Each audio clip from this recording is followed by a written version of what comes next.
Stone number 2. This place is even bigger than Vadergard. Yes. The Dwarf King's reach appears vast. Wonder what happened to him. 'Tis a great mystery, even amongst the sons of Ivaldi. Mortsognir's behaviour before his disappearance grew increasingly erratic. Why? The Devegrathikar, the very armour you find yourself searching for. Though he found 2, I'd wager his failure to find the 3rd ingredient drove him to madness.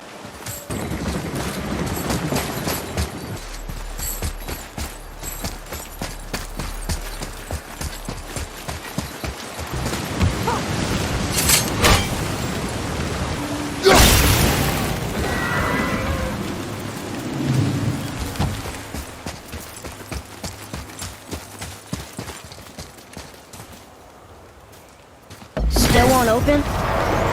Looks like we need 3.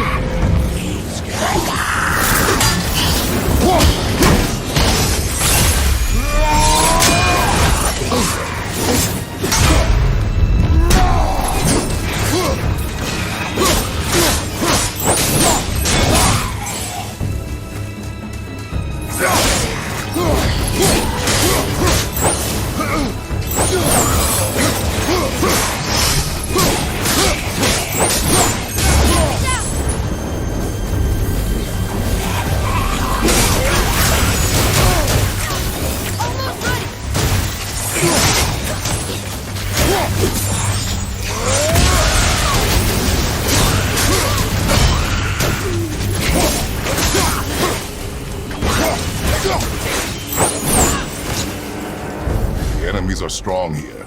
Keep your guard up.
There are a few ways to find out, but they're rather messy. I guess it doesn't matter.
Dragon would be a bit more supportive, seeing how we're trying to free it.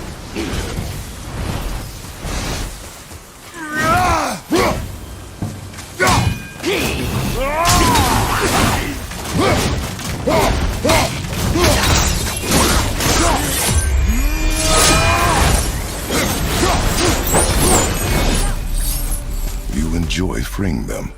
Well, yeah. Still seems like the right thing to do.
see something up there.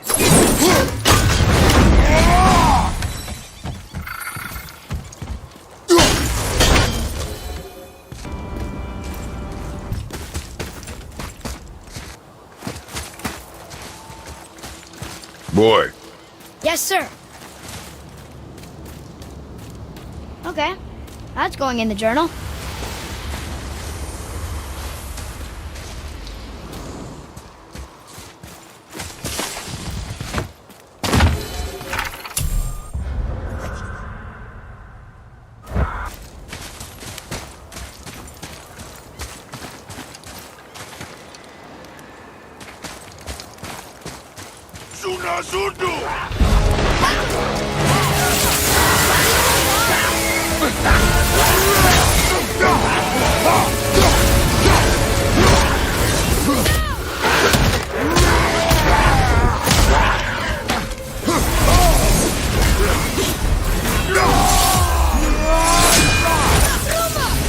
I'm not ready!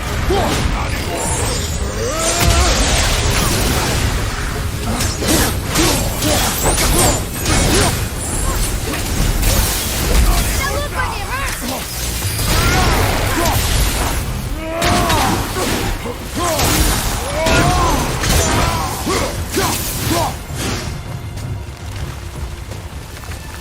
Behind you!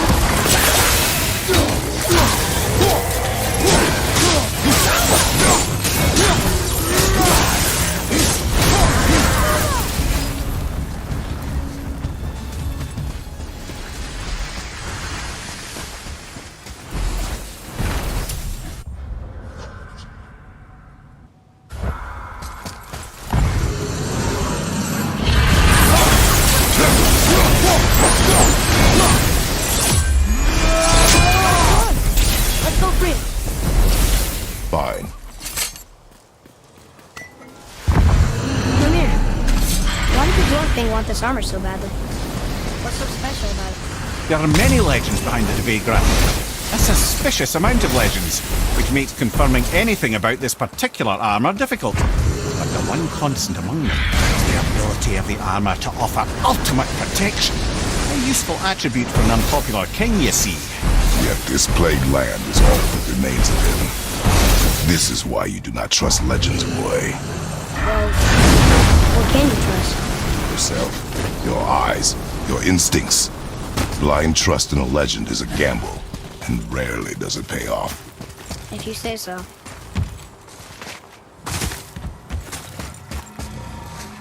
Yes, sir!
Focus up!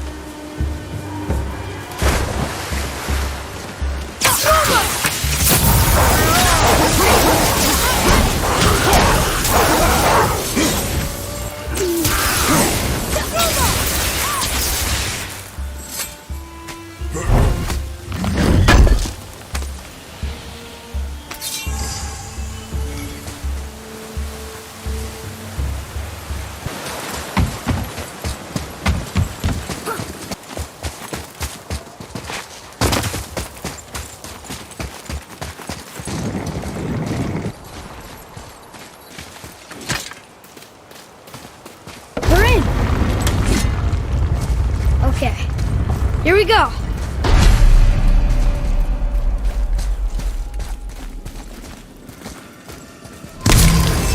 Huh. It's kind of run down in here. What did you expect? I don't know. Less ruined, I guess? Maybe the throne room's in better shape. Here, boy. Another one. Starcat. Wow. That's a lot of arms. That's fair to say. 6, 7, 8? Could he shoot 4 bows at once? More of a swordsman. He did only have the 2 eyes. It looks like Thor cut him down to size. It's what he does.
Do you hear that? No. What do you hear, boy? Crying. And screams. Large crowd of people. Just old spirits, I suppose. Leftover victims of the Mad Dwarf's reign. Still. They're getting louder. They sound almost like... Hellwalkers!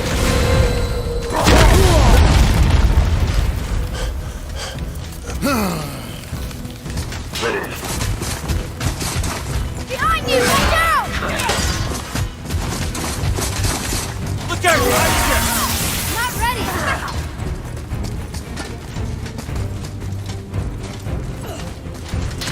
Rubo! Behind you!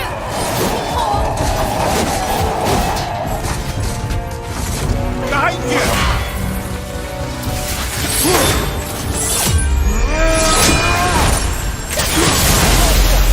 Felt that one, brother. I'm not ready!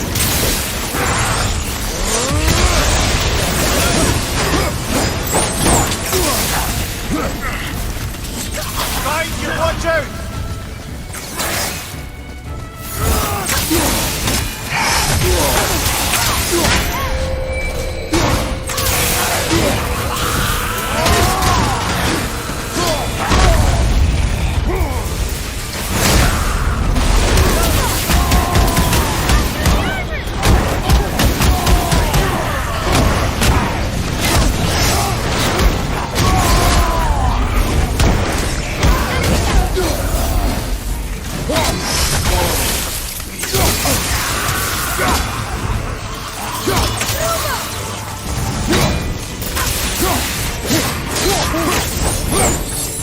That was a lot of Hellwalkers.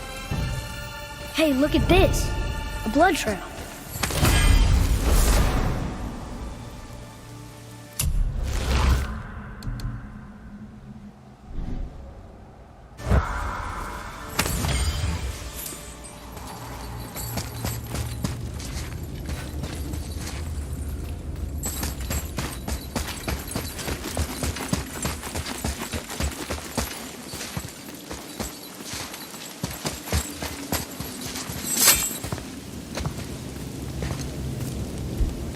There's a passage behind this throne. A secret passage! Well, wouldn't be a proper throne room without a secret passage.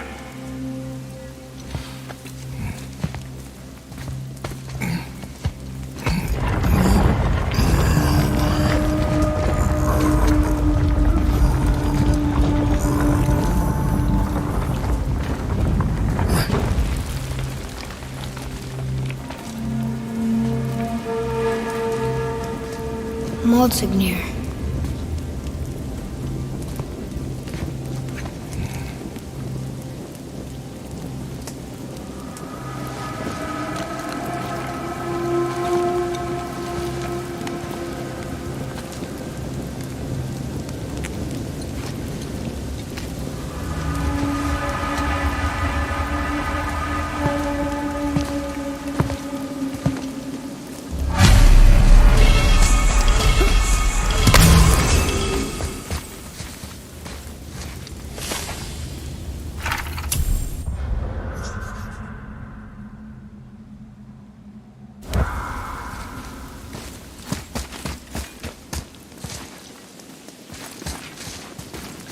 Boy,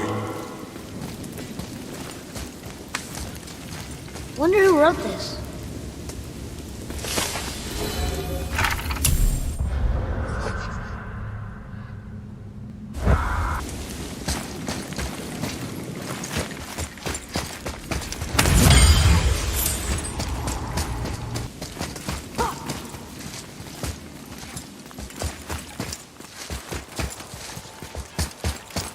The things you pulled from him. Those must be the 3 mythical ingredients Brock was talking about. I can say with utmost certainty that I've never laid eye on a stranger set of objects in my life. How are Brock and Sindri supposed to build with... whatever they are? Don't count the dwarves out, lad. They're right pricks, but they're resourceful. They once made an unbreakable chain out of little more than a cat's footstep and bird spit. That doesn't even make sense. Well, that's the legend. If you want it set.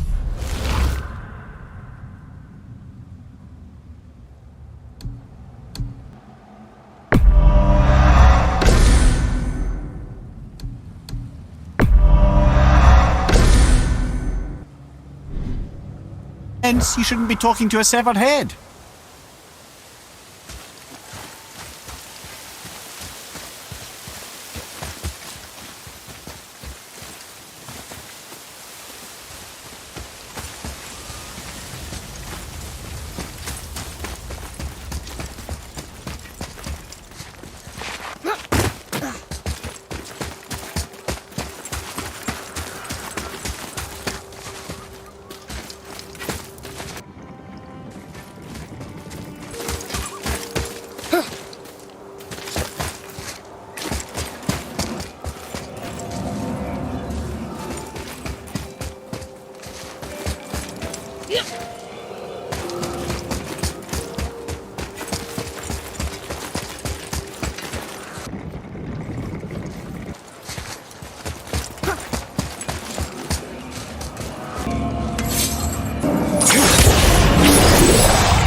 I wonder what this place looked like in better times.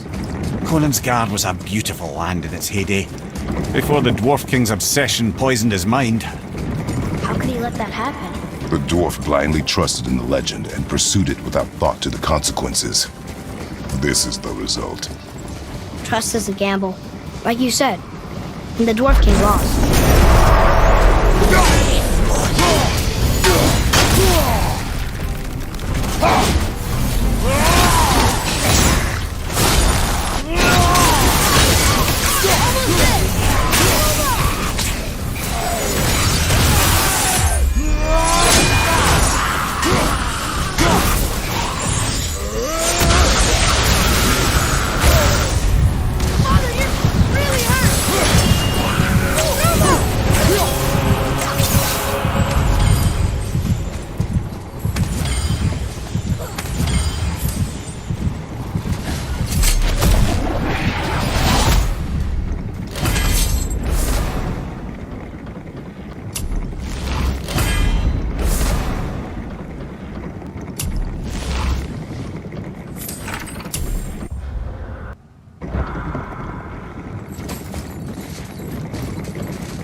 You found the legendary materials?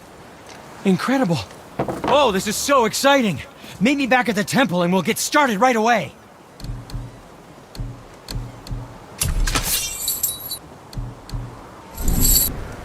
Well, don't buy anything on my account.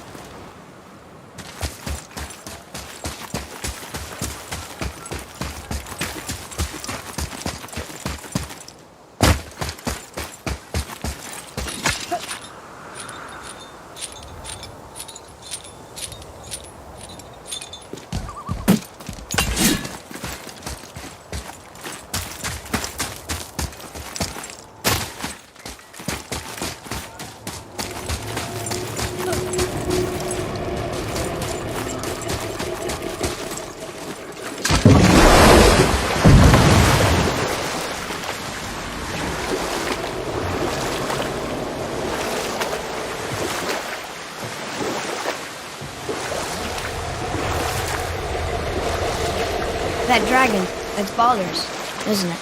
Yes. And you brought it down to save me? It was very heroic.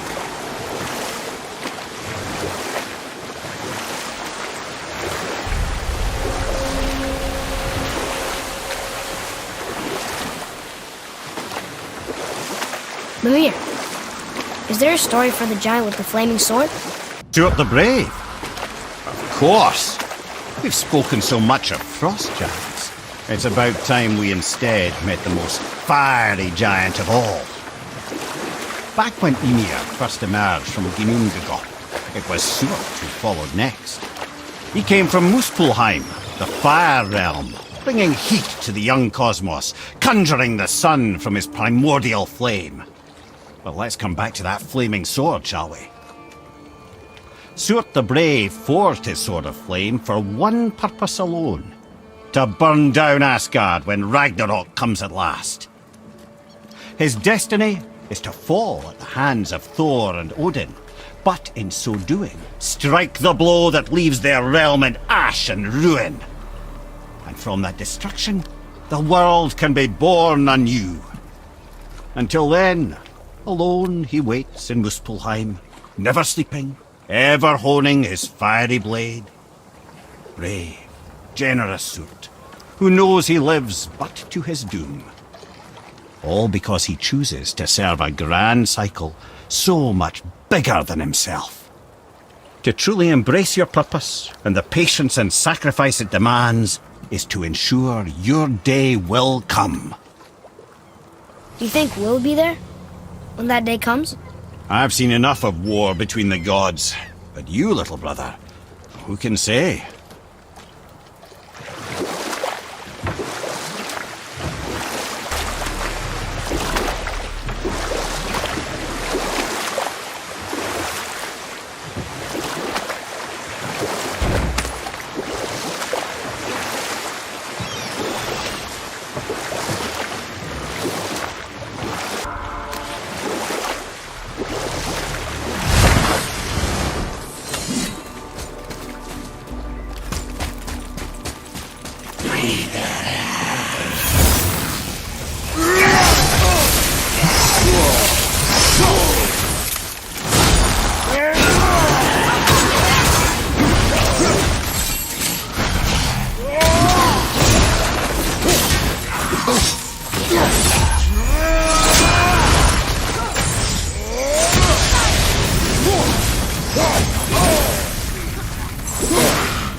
Brother, you're really hurt!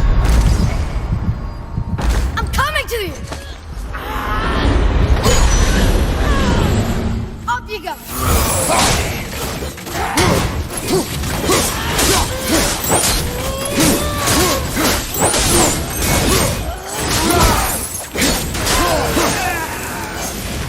The apple doesn't fall far.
Okay. What about the giant with 8 arms? Starkath the Mighty, he was called. If the Giants ever had anything so organized as an army, Starkath would have been their general. An opinion, in retrospect, I should have kept to myself. But no, as Odin's advisor, I kept him advised. And having bent his will towards Starkath's doom, there was no dissuading him. But even Thor wasn't stupid enough to take on Starkath on his own. No. Instead, the Aesir set forth slanders upon Starkath's name, branding him throughout the realms as a monster to be feared. They said he abducted an elf queen who killed herself rather than be ravished by the giant. Lies, of course, but you're too young for her story. In the end, even the Vanir gods and the armies of Midgard were roused to the cause. They surrounded Starkath, showered him with arrows until he was brought to his knees. He surrendered, hoping by trial he could clear his name. Thor took advantage and ripped off one of Starkath's arms, which only made it easier to sever another and another until he was satisfied. Relieved of 6 arms and too much blood, Starkath perished upon the battlefield. I regret it to this day, you know. I told myself there was nothing I could do, but I wish I'd tried.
Incredible!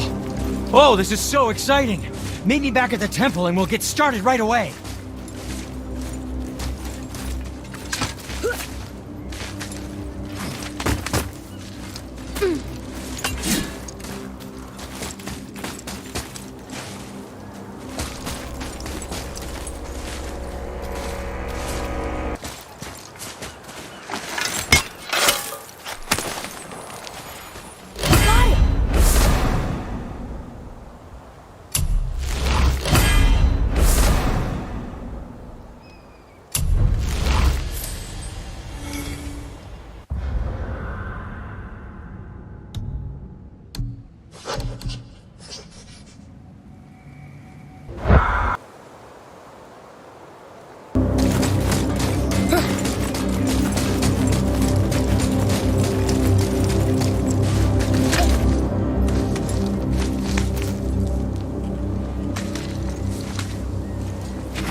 This is it, right?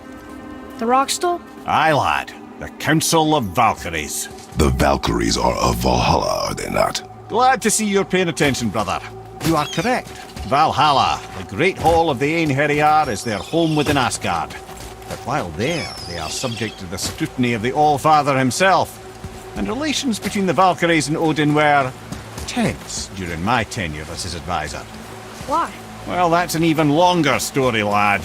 For now, why don't we look around for some clues?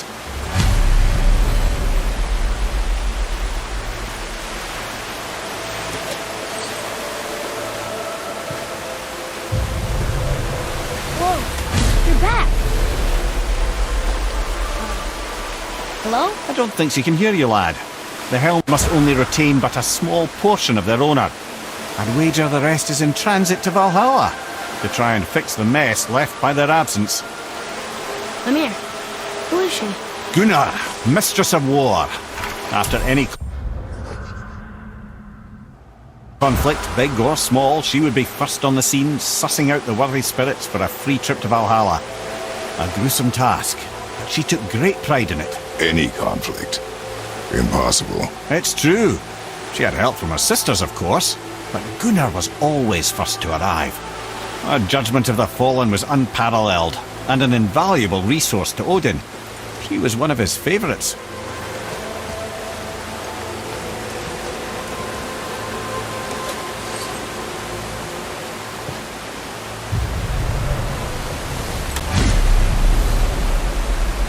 Ah, Gondul. Beautiful Gondul. And? Huh?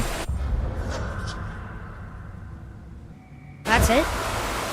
Beautiful Gondul? No story or anything? Oh, sorry, lad. The sight of Gondul always took my breath away. Gondul had a silver tongue, a sharp wit, and struck a figure so stunning it literally drove men insane.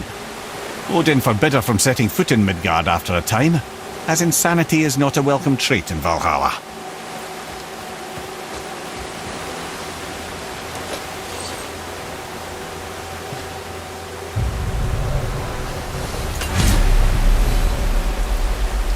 This is none other than Geirdriful, the Master of Arms in Valhalla, responsible for arming and training Odin's area.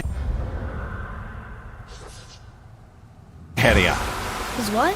His army come Ragnarok. The entire reason Valhalla exists, you see. The Einherjar wait in the Great Hall endlessly, feasting, drinking and fornicating themselves silly. Once Ragnarok begins, Odin calls them into service to fight on his behalf. Geirdriful had her hands full training that lot.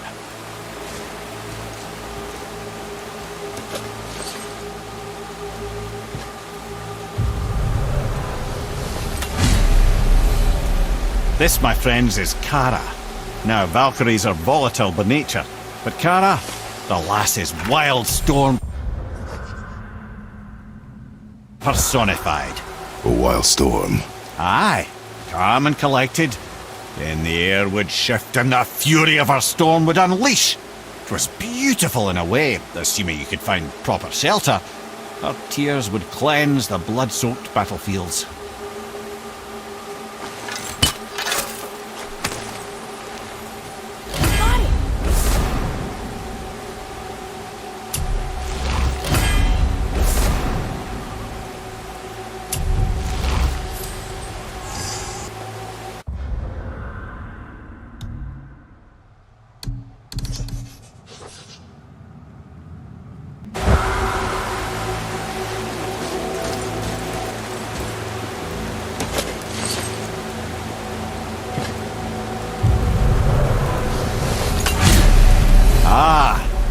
Here we have Eir, the healer.